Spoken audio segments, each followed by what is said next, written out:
नमस्कार मित्रों, स्वागत करती हूँ आपके अपने चैनल साहित्य शिक्षांजलि में। आज मैं भारत का पुरातन विद्यापीठ नालंदा जो है चैप्टर, उसका प्रश्नोत्तर करवाने जा रही हूँ। तो चलिए चलते हैं प्रश्न संख्या 1 की तरफ। प्रश्न संख्या 1 है, नालंदा की वाणी एशिया महाद्वीप में पर्वत और समुद्रों के उस पार तक फैल गई थी। इस वाक्य का आशय स्पष्ट कीजिए।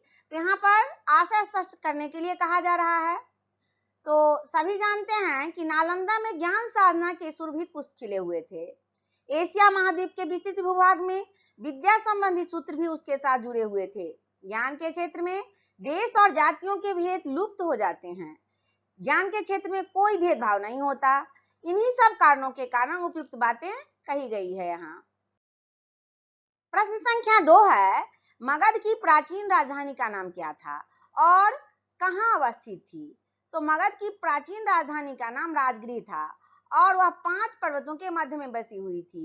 गृह ब्रज या राजगृह नाम से वह प्रसिद्ध थी। प्रश्न संख्या 3 है, बुद्ध के समय नालंदा में क्या था? तो महात्मा बुद्ध के समय नालंदा के गांव में प्रवाजिकों का आम्रवन था। आम्रवन का अर्थ होता है आम का बगीचा। प्रश्न संख्या 4 है, महावीर और मेखलीपुत गोसाल की भेंट किस उपग्राम में हुई थी? तो जैन ग्रंथों के अनुसार, जैन का जो ग्रंथ है उसके हिसाब से नालंदा के उपग्राम वाहिरिक में महावीर और मेखलीपुत की भेंट हुई थी। प्रश्न संख्या 5 है, महावीर ने नालंदा में कितने दिनों का वर्षावास किया था? तो महावीर जो थे वो नालंदा में 14 वर्षवास किया था। प्रश्न संख्या 6 है, तारानाथ कौन थे? उन्होंने नालंदा को किसकी जन्मभूमि बताया है? तो तारानाथ जो थे वो तिब्बत के विद्वान थे। तो तिब्बत के विद्वान इतिहास लेखक लामा तारानाथ तिब्बत के निवासी थे और उनके अनुसार नालंदा सारपुत्र की जन्मभूमि थी। प्रश्न संख्या 7 है, एक जीवंत विद्यापीठ के रूप में नालंदा कब विकसित हुई? तो नालंदा की प्राचीनता की अनुश्रुति बुद्ध, अशोक दोनों से संबंधित है, किंतु एक प्राणवंत विद्यापीठ के रूप में उसके जीवन का आरंभ लगभग गुप्त काल में हुआ। प्रश्न संख्या 8 है, फाहियान कौन थे? वे नालंदा कब आए थे? तो फाहियान जो थे वो चीनी यात्री थे जो 4वीं शती में नालंदा आए थे और उन्होंने सारिपुत्र के जन्म और परिनिर्वाण स्थान पर निर्मित स्तूप के दर्शन भी किए थे यहाँ आकर के। प्रश्न संख्या 9 है, हर्षवर्धन के समय में कौन चीनी यात्री भारत आया था? उस समय नालंदा की दशा क्या थी? तो हर्षवर्धन के समय में 7वीं सदी जब था तो हर्षवर्धन का यहाँ पर शासन चल रहा था। तो हर्षवर्धन के समय में 7वीं सदी में युआन चांग भारत आए थे और उस समय नालंदा अपनी उन्नति के शिखर पर था। प्रश्न संख्या 10 है, नालंदा के नामकरण के बारे में किस चीनी यात्री ने किस ग्राम के आधार पर क्या बताया है?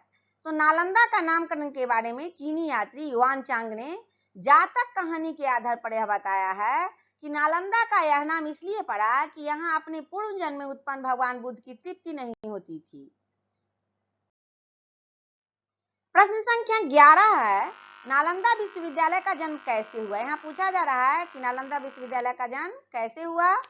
तो नालंदा विश्वविद्यालय का जन्म जनता के उदार दान से हुआ और कहा जाता है कि इसका आरंभ 500 व्यापारियों के दान से हुआ था जिन्होंने अपने धन से भूमि खरीदकर बुद्ध को दान में दे दी थी। प्रश्न संख्या 12 है, यशोवर्मन के शिलालेख में वर्णित नालंदा का अपने शब्दों में चित्रण कीजिए। तो 8वीं सदी के यशोवर्मन के शिलालेख में नालंदा का बड़ा भव्य वर्णन किया गया है। यहाँ के बिहारों की पंक्तियों के ऊंचे ऊंचे शिखर आकाश में मेघों को छूते थे। उनके चारों ओर नीले जल से भरे हुए सरोवर थे जिनमें सुनहरे और लाल कमल तैरते थे। बीच बीच में सघन आम कुंजों की छाया थी। यहाँ के भवनों के शिल्प और स्थापत्य को देखकर आश्चर्य होता था। उनमें अनेक प्रकार के अलंकरण, सुंदर मूर्तियां थी। भवन में अनेक सुंदर सुंदर मूर्तियां थी। यूं तो भारतवर्ष में अनेक संधाराम हैं, किंतु नालंदा उस समय अद्वितीय है। अद्वितीय का अर्थ होता है जिसका कोई दूसरा जोड़ नहीं हो, उसके समान कोई दूसरा नहीं हो। प्रश्न संख्या 13 है, इत सिंह कौन था? उसने नालंदा के बारे में क्या बताया है? तो इत सिंह चीनी यात्री था। उसके समय में नालंदा बिहार में 300 बड़े कमरे और 8 मंडप थे। पुरातत्व विभाग की खुदाई में नालंदा विश्वविद्यालय के जो अवशेष यहाँ प्राप्त हुए हैं, उनमें इन वर्णनों की सच्चाई प्रकट होती है। प्रश्न संख्या 14 है, विदेशों के साथ नालंदा विश्वविद्यालय के संबंध का कोई एक उदाहरण दीजिए। पूछा जा रहा है कि विदेशों के साथ नालंदा विश्वविद्यालय का कैसा संबंध था, तो एक उदाहरण पूछा जा रहा है यहाँ पे। तो विदेशों के साथ नालंदा विश्वविद्यालय का जो संबंध था, उसका स्मारक एक ताम्रपत्र खुदाई में मिला है। इससे ज्ञात होता है कि सुवर्णद्वीप सुमात्रा के शासक शैलेंद्र सम्राट श्री बालपुत्र देव के मगध के सम्राट देवपाल देव के पास अपना दूत भेजकर यह प्रार्थना की कि उनकी ओर से 500 गांवों का दान नालंदा विश्वविद्यालय को दिया जाए। ताम्रपत्र के अनुसार नालंदा के गुणों से आकृष्ट होकर यवद्वीप के सम्राट बालपुत्र ने भगवान बुद्ध के प्रति भक्ति प्रदर्शित करते हुए नालंदा में एक बड़े विहार का निर्माण करवाया था। प्रश्न संख्या 15 है, नालंदा में किन 5 विषयों की शिक्षा अनिवार्य थी? तो नालंदा का शिक्षा क्रम बड़ी व्यवहारिक बुद्धि से तैयार किया गया था। मूल रूप से 5 विषयों की शिक्षा वहां अनिवार्य थी। शब्द विद्या या व्याकरण, पहला था शब्द विद्या या व्याकरण, और इसमें भाषा का सम्यक ज्ञान प्राप्त हो सके, इसके लिए इसकी शिक्षा दी जाती थी। दूसरा था विद्या या तर्कशास्त्र, जिसमें विद्यार्थी अपनी बुद्धि की कसौटी पर प्रत्येक बात को परख सके। और तीसरा था चिकित्सा विद्या, जिसे सीखकर छात्र स्वयं स्वस्थ रह सके एवं दूसरों को भी निरोग बना सके। और चौथा था शिल्प विद्या, एक न एक शिल्प को सीखना यहाँ अनिवार्य था। और पांचवा था, एक जब यह शिल्प सीख रहा था अनिवार्य था, तो छात्रों में व्यवहारिक और आर्थिक जीवन की स्वतंत्रता आ सके, इसके लिए शिल्प विद्या सिखाया जाता था। और इसके अतिरिक्त इन चारों विषयों के अतिरिक्त अपनी रुचि के अनुसार लोग धर्म और दर्शन का भी अध्ययन करते थे। प्रश्न संख्या 16 है, नालंदा के कुछ प्रसिद्ध विद्वानों की सूची बनाइए। तो जिस समय धर्मपाल इस संस्था के कुलपति थे, उस समय शीलभद्र, ज्ञानचंद, प्रभामित्र, स्थिरमती, गुणमती आदि अन्य आचार्य युवान चांद के समकालीन थे। प्रश्न संख्या 17 है, शीलभद्र ने युवान चांग हुएनसांग की क्या बातचीत हुई? तो शीलभद्र जो था, जब युवान चांग नालंदा से विदा होने लगे, तब आचार्य शीलभद्र एवं अन्य भिक्षुओं से ने उनसे यहाँ रह जाने के लिए अनुरोध किया। युवान चांग ने उत्तर में यह वचन कहे, यह देश बुद्ध की जन्मभूमि है, इसके प्रति प्रेम न हो सकना असंभव है, लेकिन यहाँ आने का मेरा उद्देश्य यही था कि अपने भाइयों के हित के लिए मैं भगवान के महान धर्म की खोज करूं। मेरा यहाँ आना बहुत ही लाभप्रद सिद्ध हुआ। अब यहाँ से वापस जाकर मेरी इच्छा है कि मैंने जो पढ़ा सुना है उसे दूसरों को हितार्थ बताऊं और अनुवाद रूप में लाऊं, जिसके फलस्वरूप अन्य मनुष्य भी आपके प्रति उसी प्रकार की तरह हो सके जिस प्रकार मैं हुआ हूँ।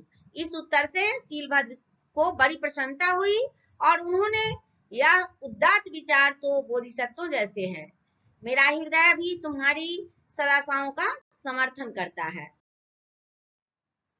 प्रश्न संख्या 18 है, विदेशों में ज्ञान प्रसार के क्षेत्र में नालंदा के विद्वानों के प्रयासों का विवरण दीजिए। तो इसका उत्तर है, पहले तो तिब्बत के प्रसिद्ध सम्राट अस्त्रोंग छनगप्पो 630 ईस्वी में अपने देश में भारतीय लिपि और ज्ञान का प्रचार करने के लिए अपने यहाँ के विद्वान थोनिन सम्मोट को नालंदा भेजा, जिसने आचार्य देववीर सिंह के चरणों में बैठकर बौद्ध और ब्राह्मण साहित्य की शिक्षा प्राप्त की। इसके बाद 8वीं सदी में नालंदा के कुलपति आचार्य शांति रक्षित तिब्बती सम्राट के आमंत्रण पर उस देश में गए। नालंदा के तंत्र विद्या के प्रमुख आचार्य कमनशील भी तिब्बत गए थे। इन विद्वानों में आचार्य पद्म संभव 749 ईस्वी और दीप शंकर श्री ज्ञानातीश 980 ईस्वी के नाम उल्लेखनीय हैं। प्रश्न संख्या 19 है, ज्ञान दान की विशेषता क्या है? तो ज्ञान के क्षेत्र में जो दान दिया जाता है वह सीमा रहित और अनंत होता है, न उसके बांटने वालों की तृप्ति होती है और न उसे लेने वालों की तृप्ति होती है। यही ज्ञान दान की विशेषता कही गई है। तो यहाँ पर आपका प्रश्नोत्तर समाप्त हो गया और कक्षा 9वीं तथा 10वीं के सिलेबस, संपूर्ण सिलेबस का हम प्रश्नोत्तर सारांश वो सब करवा रहे हैं। तो इसके लिए अगर वीडियो अच्छा लगे तो आपको लाइक करें और चैनल को सब्सक्राइब करें। तब तक के लिए जय हिंद, जय भारत।